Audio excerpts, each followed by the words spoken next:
केला होता, जाहीरनामा दिला होता। एकदा तो जाहीरनामा वाचला का कोणी?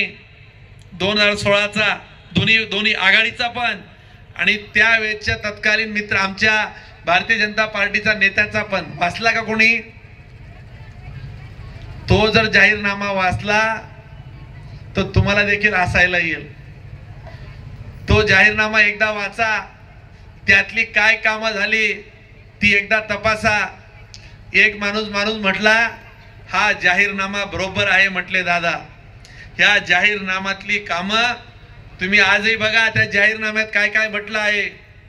रस्ते चांगले होतील, रेल्वे अंडरब्रिज होतील, उद्यानं होतील, अभ्यासिका होतील, भूमिगत गटारी होतील, ही कामं झालीत। त्यांनी फक्त असं लिहायला पाहिजे होतं, ही कामं हा जाहीरनामा आहे, हा मंगेशदादा पुढे पुरा करणार आहे, एवढंच फक्त त्यात लिहायचं बाकी आहे।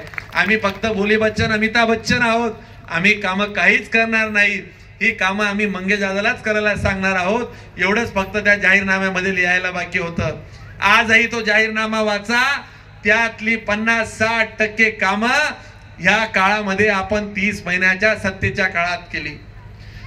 एकदा बघा तो जाहीरनामा। अरे जाहीरनामा म्हणजे काय तुम्ही साधी गोष्ट समजता का? मी इथं कागदावर सांगूनच सोडूनच द्या। अरे तोंडी कधी शब्द दिला तो आम्ही पाळण्याचा कायम प्रयत्न करतो। आणि आता काही लोकांचं असं झालंय, मी शब्द दिला की काम करतो म्हणून लोक शब्द घेतात। एकदा माझा असाच सहकारी होता, म्हणजे त्या शब्दांचंही तुम्हाला सांगतो की मला अडचणी यायला लागल्यात। मला एका जणांनी टाकलं आता व्हॉट्सअपवर की मंगेशदादा खोटं बोलतो, मला शब्द दिला माझं कामच झालं नाही। 3-3दा टाकलं। मी म्हटलं हा माणूस कोण आहे? मी माहिती घेतली, म्हणे वर्धमान भाऊ धाडीवाला आहे। अरे म्हटलं या माणसाने मला काय काम सांगितलं? मला चांगलं आठवलं की ते व्यक्ती माझ्याकडे एकदा आली, पंचायत समितीला बाजूला त्यांचं शॉपिंग कॉम्प्लेक्स ते बांधत होते आणि ते म्हटले की आम्हाला पंचायत समितीची भिंत जरा कमी करून द्या आणि आम्हाला एक तिथं पायऱ्या करून द्या, म्हणजे माझे जर गाळे विकले जातील, लवकर विकले जातील, पंचायत समितीमध्ये जाण्या येण्याची जागा आम्हाला मागच्या साईडने करून द्या। मी प्रशासनाला विचारलं, होय, मी म्हटलं होतं की आपण बघू आणि एकदा तपासू।